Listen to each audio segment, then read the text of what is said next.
now to a developing story.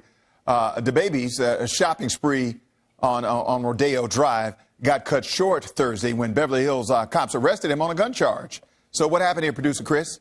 Wisdom, this was either a case of being in the right place at the right time or the wrong place at the wrong time, depending on whose perspective you're coming at it from. Because our friends over at TMZ were literally talking to the rapper, sitting in his car as he had just left the Montclair store when the fuzz showed up. So they got the entire thing on tape. We have a screen grab of that video. If you take a look at it, it shows the police detaining DaBaby outside of the store.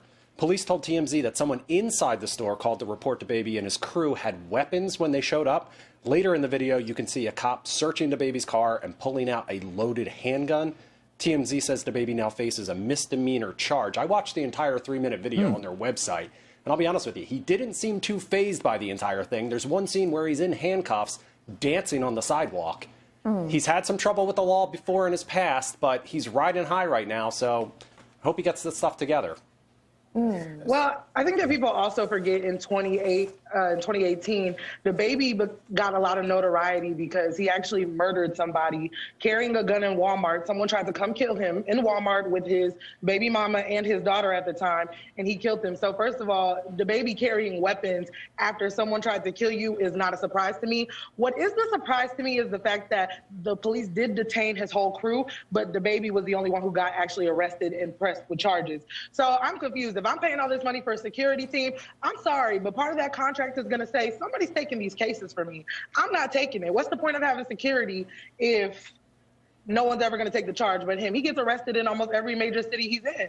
Wow. Okay. I didn't know that about him. I didn't know he had all that going on. Yeah, so it was a case of self-defense, I think, is what he claimed after that. Okay. So. All right, guys, let's talk about the Real Housewives of Potomac now, because we've got a couple updates for you. So we're going to see more Robin Dixon on the show, like it or not, because she says, contrary to speculation, she was not fired from the series. So people were wondering ever since Dixon posted a message thanking fans for tuning in to the past season. But Robin says don't get too excited because she's not going anywhere. As we told you before, though, co-star Monique Samuels is gone for the show. I'm going to put you all on the spot now. We know they're possibly casting 2 new spots on the show, which means someone else might be leaving if they're not just adding a new cast member. So if you had to pick one to go, who would it be? Leah? I'm going to say it's either going to be Wendy Osefo or it's going to be Robin, because just from the Twitter commentary, a lot of people think that Robin's storyline is boring, and it was rumored that she was actually turning into a friend of a show instead of the housewife. So I know where that rumor started, but I know a lot of people online are tired of Wendy talking about how many degrees she has. So those are my 2 picks. What do you think? I don't know, because the storyline of Robin and Juan getting married. Happy ending. Yeah, that's a new storyline, so you can milk that. Here's what I think they may be doing. I'm not sure, but if you're bringing in 2 new cast members to add to the show while you're coming off the highest ratings that you've had since you've been in existence, maybe it's possible that you're adding these 2 new people to start off in the background to see how this particular season goes with all the storylines here, and then after this season, then you shuffle the deck a little bit and to see how everything plays out based on who you are able to bring in.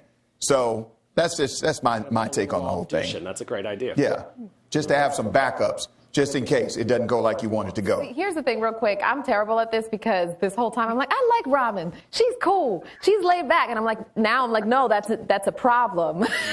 You need to be interesting and cause drama.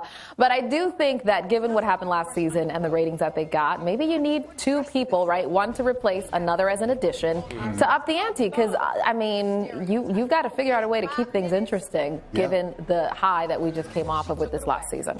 Well, and you got to think about it. Monique and Candace's fight was the biggest thing in any housewife franchise history. Yeah. And they were technically not OGs. They were brought on a year or 2 ago. So, I mean, maybe adding an addition might spice things up again. Yeah. All right. We'll have to see. Thanks, Chris, thank you.